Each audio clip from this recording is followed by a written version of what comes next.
Türkiye'nin Çin'in Uygur Türkleri ile diğer Müslüman azınlıklara yönelik hak ihlallerini eleştirmesine Pekin yönetiminden tepki geldi. Çin, Türkiye'nin Doğu Türkistan konusunda iftira attığını iddia etti.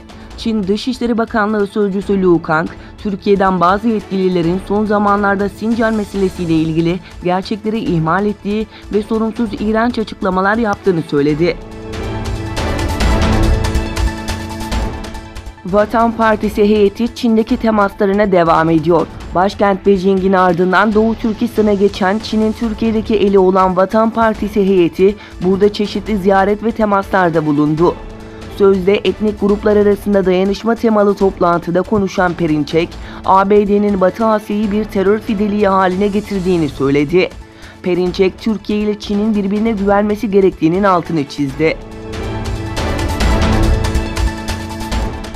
İYİ Parti Grup Başkan Vekili Lütfü Türkkan ve aralarında Ümit Özdağ'ın da bulunduğu İYİ Partili milletvekilleri Çin'de zulüm gören Uygur Türkleri ile ilgili Dışişleri Bakanı Mevlüt Çavuşoğlu ile önemli bir görüşme gerçekleştirdi. Diğer yandan Uygur Türklerine ilginin artmasıyla Çin bu durumdan rahatsız olduğunu gösterir açıklamalar yaptı. Hindistan basınının üst düzey savunma yetkililerine dayandırdığı haberine göre Cammu Keşmir'de Hindistan'a ait Mi-17 tipi askeri helikopter düştü. Yetkililer olayda 6 hava kuvvetleri mensubu ve bir sivilin yaşamını yitirdiğini açıkladı.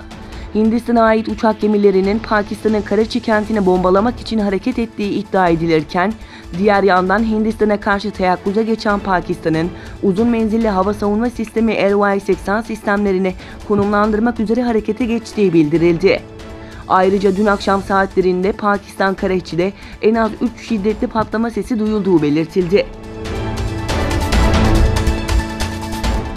Mısır'ın başkenti Kahire'de ana tren istasyonunda yangın çıktı. Ölü ve yaralıların olduğu bildiriliyor. Çıkan yangında en az 20 kişi hayatını kaybederken 40'tan fazla yaralı olduğu belirtildi.